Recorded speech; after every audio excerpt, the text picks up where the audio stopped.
Baik. Assalamualaikum warahmatullahi wabarakatuh.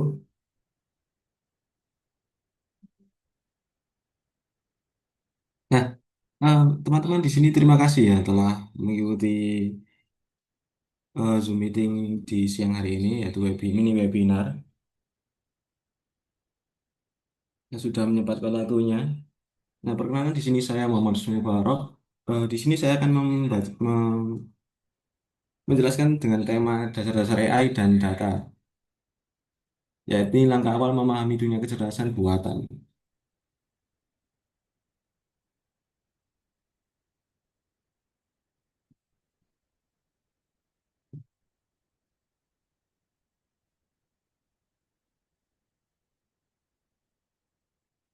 Sebaran penggunaan AI. Nah, di sini pasti teman-teman sudah tidak asing lagi dengan AI. Karena apa? Karena AI di sini pasti sudah digunakan di berbagai kehidupan sehari-hari kalian, terutama di bermain game, di media sosial atau hiburan, bahkan di toko online. Di sini teman-teman pasti sangat terbantu dengan adanya AI karena memudahkan kita dalam menjalankan kehidupan sehari-hari. Nah, AI ini memiliki sejarah dari beberapa tahun yang lalu, ya ini dimulai dari tahun 1943.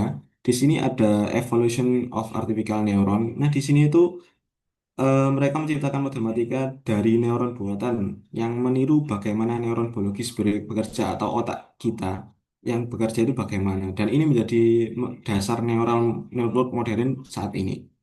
Nah, pada tahun 1950 ada Turing Machine. Nah, Turing Machine ini apa? Turing Machine ini seperti untuk Turing Test, di mana ini sebagai tolak ukur untuk menguji kesuksesan mesin apakah komputer dapat meniru percakapan manusia, hingga tidak bisa dibedakan lagi apakah ini mesin atau percakapan manusia.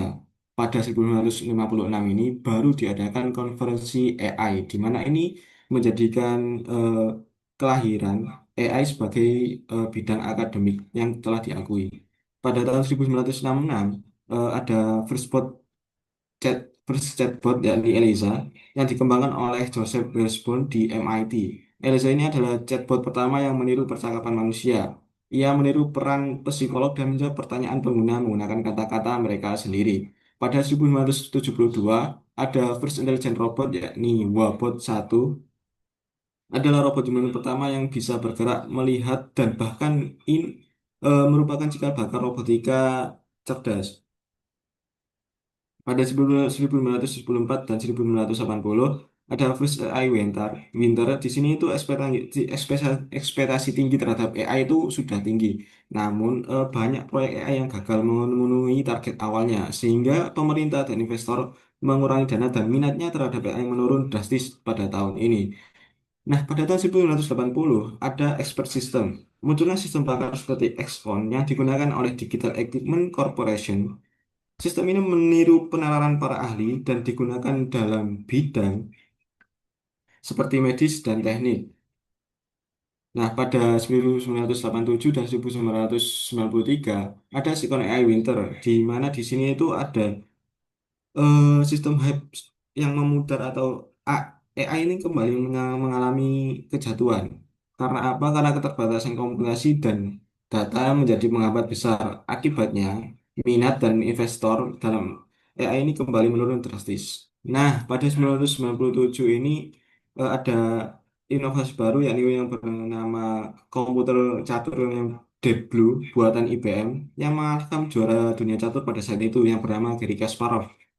Ini merupakan tolak atau comeback yang besar. Karena apa? Karena menunjukkan bahwa AI mengalahkan manusia dalam strategi yang lebih kompleks. Pada tahun 2002 ada AI yang bernama Romba, yakni AI yang pembersih otomatis pertama yang menggunakan AI untuk memetakan dan membersihkan rumah secara mandiri. Pada 2011, IBM kembali meluncurkan sebuah inovasi baru, yakni AI yang eh, bekerja untuk menyelesaikan kuis. Di sini itu pemilik AI ini, komputer AI Watson ini menunjukkan bahwa kemampuan luar biasa dalam Natural Language Processing atau NLP dan pencarian informasi yang cepat. Nah, pada 2012 ini eh, Google meluncurkan asisten pribadi cerdas yang bisa memberikan saran prediktif, memahami konteks, dan mengintegrasikan kalender, pencarian cuaca, dan ini merupakan cikal bakal Google Assistant saat ini. Pada 2014 ini ada chatbot engine Guzman yang lulus Turing Test. Nah, ini sebuah chatbot yang berperan sebagai anak 13 tahun dari Ukraina yang diklaim berhasil melewati Turing Test. Meskipun kontroversial, ini merupakan perkembangan chatbot dalam meniru manusia yang sangat hebat. Nah, pada tahun 2016 ada Amazon Alexa itu, yakni perangkat rumah pintar dengan asisten suara Alexa. Alexa ini memungkinkan pengguna berinteraksi dengan AI untuk memutar musik, mengontrol rumah pintar, dan mencari informasi dan lebih banyak lagi. Nah, pada tahun selanjutnya ini AI berkembang pesat hingga menjadi perkembangan ke generatif AI, yakni seperti ChatGPT atau eh, mengubah teks ke image yang banyak yang sudah kita gunakan dalam kehidupan sehari-hari.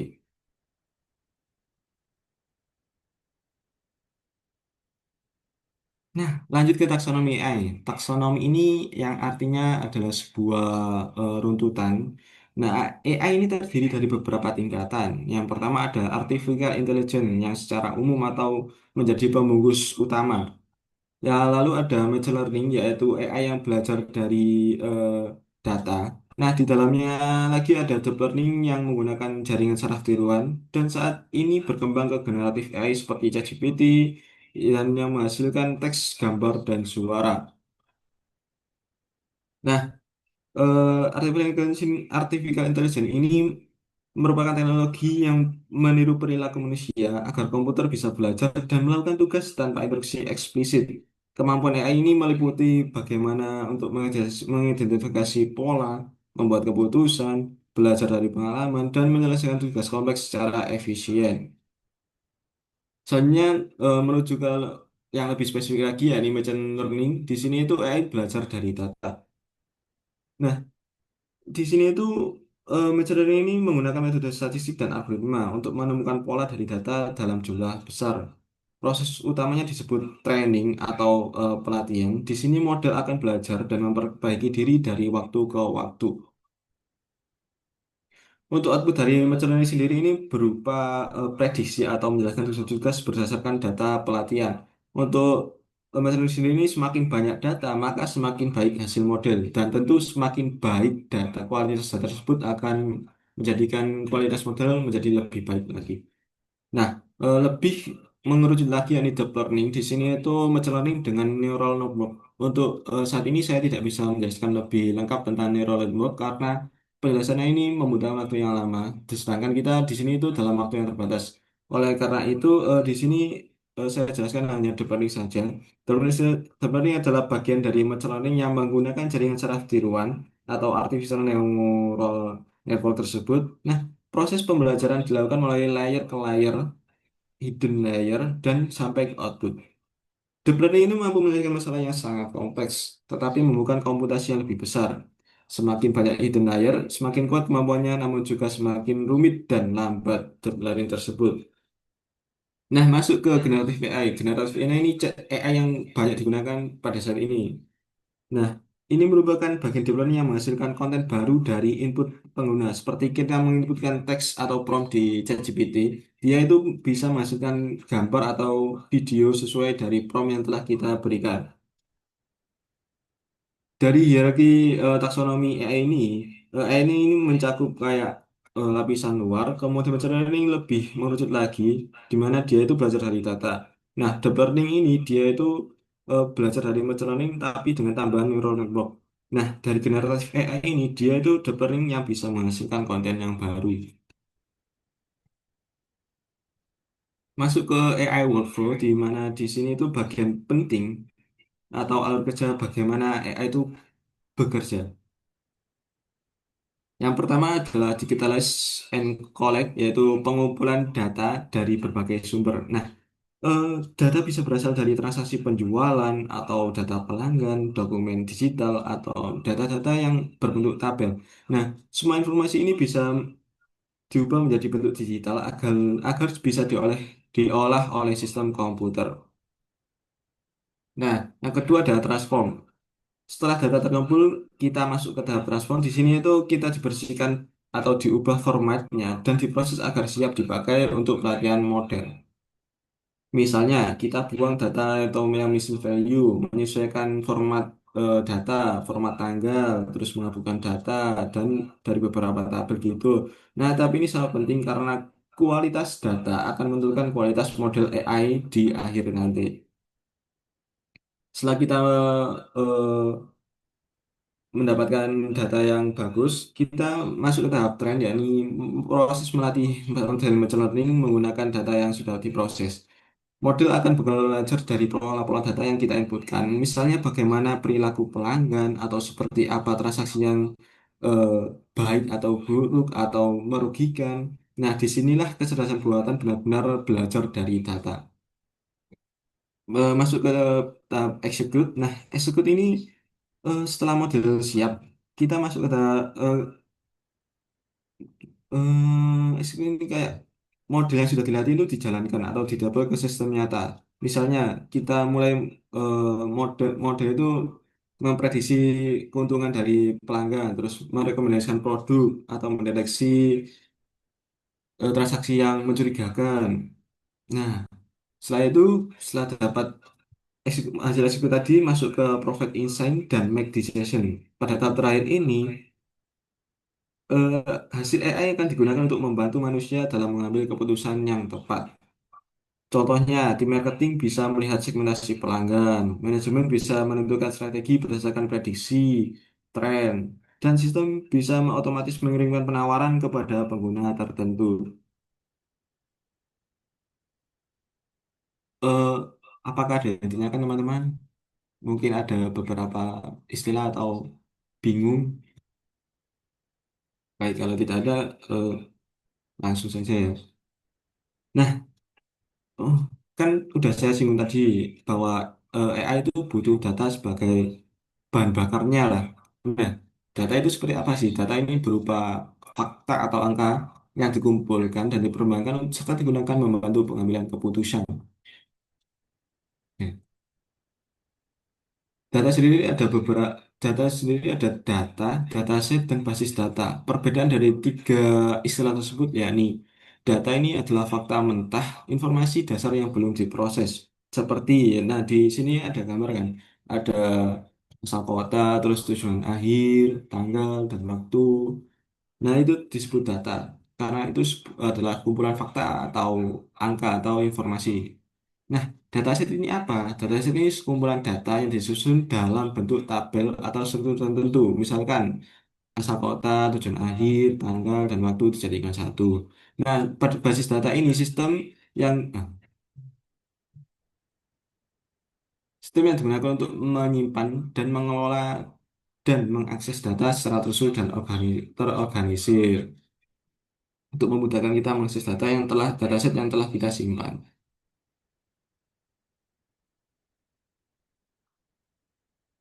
Masuk ke tipe-tipe data, ada dua tipe, yakni data terstruktur dan data tidak terstruktur. Untuk data terstruktur sendiri ada empat tipe. Yang pertama ada data kontinu. Nah, data kontinu itu adalah data numerik yang nilainya bisa berada dalam nilai tak terbatas atau bisa atau nilai desimal. Contohnya yang gampang itu suhu kan bisa ada desimalnya. Nah, kemudian ada data diskrit. Data diskrit ini data numerik tapi hanya bisa berupa angka bulat dan tidak bisa dipecah. Beda dengan data kontinu tadi yang bisa desimal, tapi di sini ini tidak bisa desimal. Contohnya jumlah anak, jumlah kendaraan, jumlah produk yang terjual. Nah, lanjut ke data ordinal. Data ordinal ini data yang menyatakan urutan atau peringkat yang dihitung secara pasti. Contohnya apa? Contohnya seperti tingkat pendidikan, SD, SMP, SMA, S1. Nah, kita tahu urutannya tapi tidak tahu seberapa besar jarak antar tingkatannya.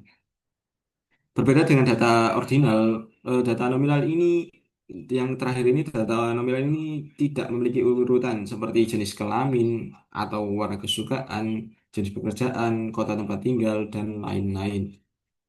Nah, masuk ke data tidak terstruktur.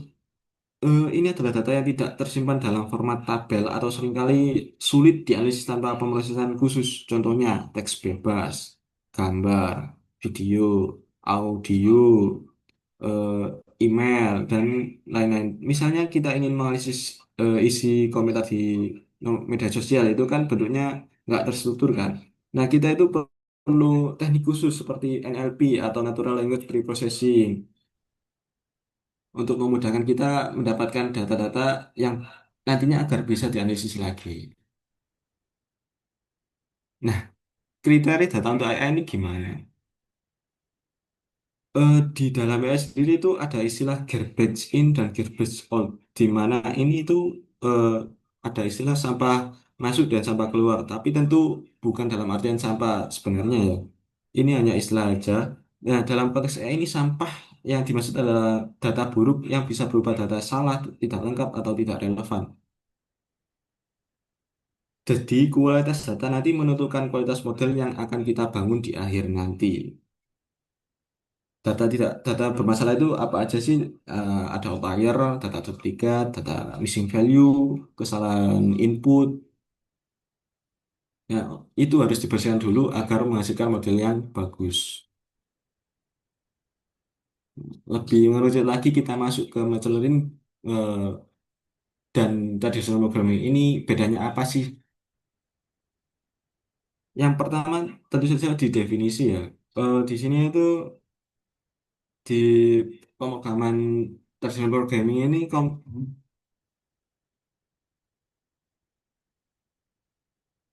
komputer ini diprogram secara eksplisit dengan aturan tertentu atau kita buat aturannya dulu. Nah, di machine learning komputer belajar dari data untuk menemukan aturan ada input dalam traditional programming ini input adalah data plus aturan atau kita tuliskan kondisional atau logika if else. Lalu komputer akan menghasilkan jawaban. Nah, sedangkan di machine learning inputnya adalah data dan jawaban atau label. Dari situ komputer belajar membuat model yang bisa memprediksi jawaban serupa di masa depan. Lanjut ke output. Nah, pada traditional programming ini jawaban langsung hasil dari proses logika. Sementara itu, pada output machine learning model aturan baru yang ditemukan secara otomatis oleh sistem. Tentu saja pada tujuan utama yang akhir ini di traditional programming ini merupakan tujuan utama menyelesaikan masalah dengan logika yang ditentukan manusia. Nah, machine learning ini menyelesaikan masalah dengan mengenali pola dalam data. Tipe-tipe machine learning. Di sini ada tiga tipe. Yang pertama adalah supervised learning. Apa sih supervised learning? Supervised learning ini data yang memiliki label atau sudah memiliki labeling awal. Contohnya kita ingin mengajarkan AI untuk mengenali apakah ada sebuah email spam atau bukan. Nah, kita berikan data berupa teks email dan label spam atau bukan spam. Dari situ model akan belajar mengenali pola berdasarkan label tersebut. Supervised learning ini bisa digunakan seperti klasifikasi untuk deteksi perbedaan label tersebut, terus ada regresi untuk memprediksi harga rumah atau dan lain-lain. Terus lanjut ke unsupervised learning. Di sini ini data yang tidak memiliki label. Jadi sistem akan mencari pola atau struktur tersembunyi dalam data. Misalnya untuk mengelompokkan pelanggan berdasarkan kebiasaan belanja, transaksi yang telah dikeluarkan. Nah, contoh paling umum ini berupa clustering atau dimensionally reduction. Lanjut ke reinforcement learning. Berbeda dari dua tipe sebelumnya, di sini sistem di reinforcement learning ini dengan cara mencoba dan mendapatkan umpan balik serupa reward atau penalti dan memperbaiki aksinya agar mendapatkan hasil yang lebih baik. Contoh yang paling terkenal adalah robot yang bisa berjalan atau sistem AI yang bermain di game seperti game catur. AI akan belajar dari kemenangan dan kekalahan.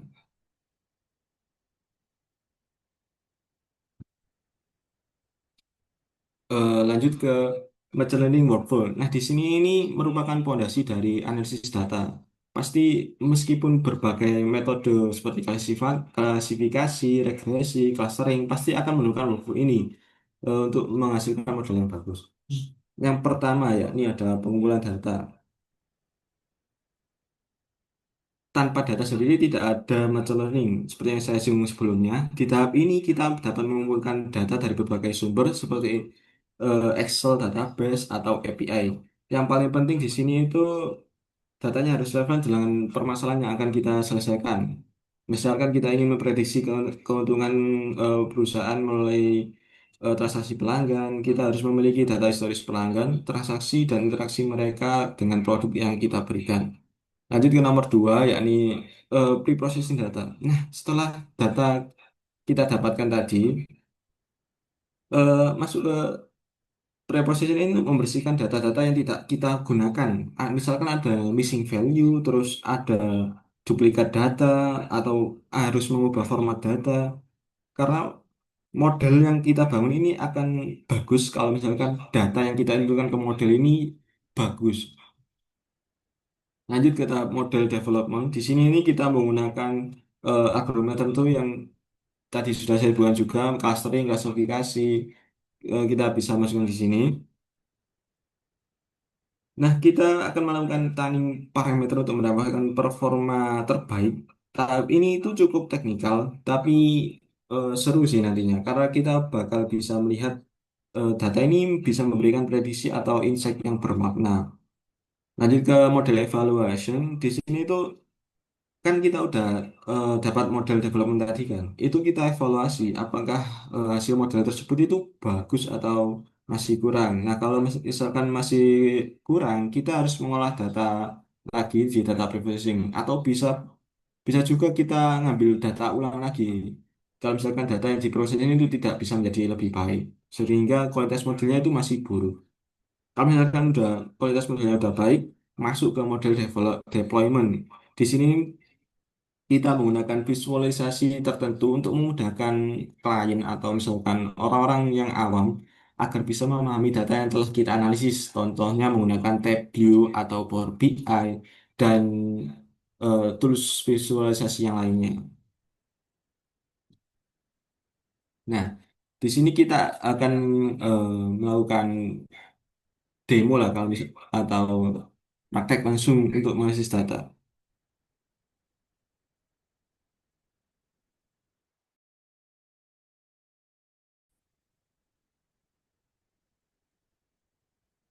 Di sini saya akan mengambil topik clustering.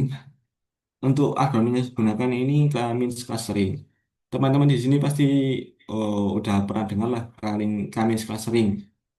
Tahapan-tahapan ada yang pertama yakni menentukan jumlah cluster atau nilai K-nya, melakukan perhitungan centroid, menghitung jarak setiap titik pada nilai sentral, dan melakukan pengompokan setiap titik data berdasarkan jarak terdekat.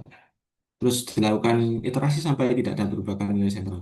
Tapi kita di sini tidak akan menghitung spesifik ini ya. Kita hanya memerlukan beberapa kode program yang bisa memanggil eh, hal tersebut untuk mendapatkan hasil modeling. Untuk studi kasus yang saya dapatkan ini, saya ambil data dari Kaggle. Teman-teman bisa ambil data di sana juga. Ini data di Kaggle itu banyak menyediakan data. Nah, di sini ini data yang saya gunakan ini merupakan data pembelian. Yang pertama ini teman bisa import library.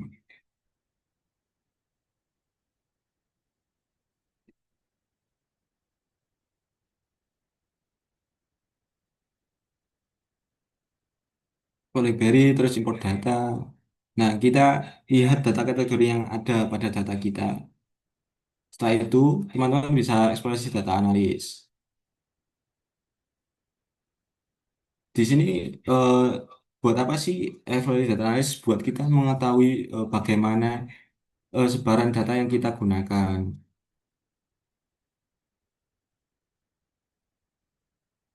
Nah, lanjut ke data preprocessing. Data processing ini kita gunakan kolom-kolom data yang akan kita gunakan. Nah, tadi kan jenis kelamin ini bentuknya adalah string atau masih berbentuk huruf lah. Nah, di sini itu dibuat encoding buat mengubah ke angka. Karena kalau misalkan masih berbentuk huruf, tidak bisa dilakukan modeling. Ini melakukan hebat data untuk mengetahui apakah korelasi setiap kolom tadi itu saling berhubungan. karena waktunya map terbatas, langsung saya masuk ke modeling aja ya. Nah, di sini tuh eh, tinggal memanggil algoritma Kamisnya. Di sini itu awalnya saya gunakan dua cluster. Nah, langsung muncul nih segmen atau cluster mana aja yang masuk ke cluster satu 0. Nah, itu nanti kita bisa bedah cluster satu atau 0 ini memiliki karakter apa. Nah, tapi kita nggak masih belum tahu nih cluster 2 yang saya inputkan tadi ini optimal atau belum. Sehingga dilakukan yang namanya evaluasi. Nah, evaluasi di sini saya menggunakan elbow method. Elbow sendiri berarti siku, di mana eh, titik siku tersebut merupakan titik optimal cluster yang bisa digunakan. Nah, dari hasil evaluasinya ada cluster 3 atau 4 yang bisa digunakan. Untuk mengetahui lebih rinci, kita bisa gunakan, di sini saya gunakan nilai zero score, di mana nilai yang mendekati angka satu yang bisa, yang terbaik untuk digunakan. Nah, di sini itu ada cluster 4 yang merupakan yang terbaik untuk digunakan. Nah, tinggal mengganti kelas jumlah clusternya ke angka 4 dan melihat sebaran eh, clusteringnya gimana. Nah, di sini ada sebaran kelasnya gimana. Nah, di sini untuk deploymentnya sendiri saya sederhana aja ya, tetap gunakan di Google Colab ya. Melihat seperti distribusi clusternya gimana, terus cluster berdasarkan beberapa kolom tertentu, misalkan di sini cluster berdasarkan profesi, sehingga memudahkan. Nah, di sini kan bisa lihat sendiri bahwa perbedaan yang mencolok dipengaruhi oleh profesi, gimana ini visualisator sudah diketahui bahwa cluster 0 atau yang warna biru ini eh, lebih dominan ke wira swasta dan dinas pendidikan manusia, maka keterkaitan karena range hingga 20 hingga 60 tahun.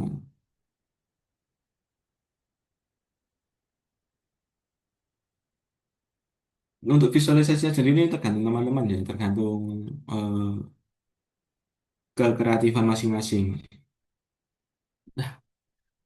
Mungkin hanya itu aja sih yang bisa saya sampaikan, terutama dengan waktu yang terbatas ini. Mungkin apakah ada pertanyaan untuk teman-teman? Silakan bertanya.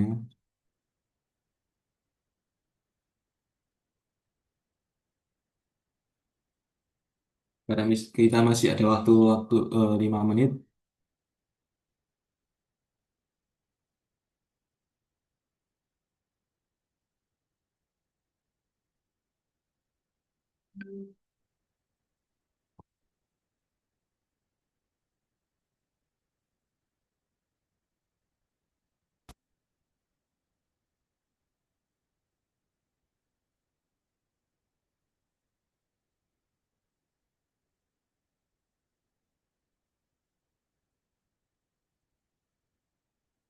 Baik, saya bisa kirimkan link collab-nya ya kalau misalkan teman-teman berhendak untuk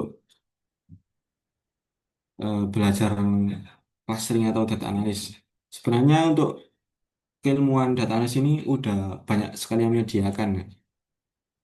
Karena di kini kita kalau misalnya kita ada kemauan itu bisa belajar di ChatGPT atau AI yang lain seperti DeepSeek, Claude, itu sangat membantu sekali. Yang penting kita tahu alurnya, pasti dapat menyelesaikan berbagai masalah data analis ini, atau analisis data. Kalau misalkan teman-teman butuh studi kasus, bisa gunakan di Kaggle. Di sini itu teman-teman bisa cari data yang sesuai, atau bisa juga belajar dari Kaggle ini.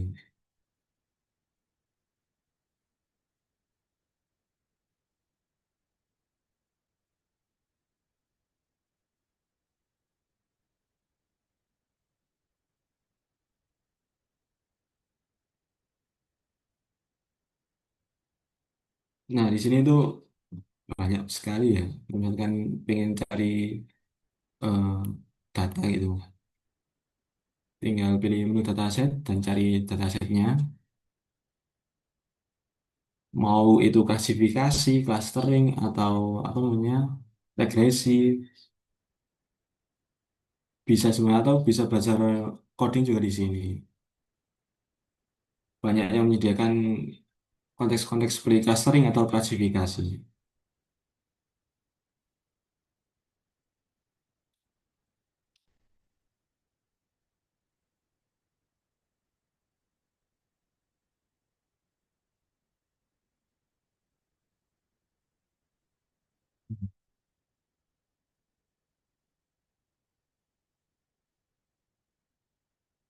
Baik, teman-teman, kalau misalkan tidak ada yang ditanyakan, mungkin bisa chat saya melalui nomor WA berikut yang akan saya kirimkan di melalui chat chat Zoom ya.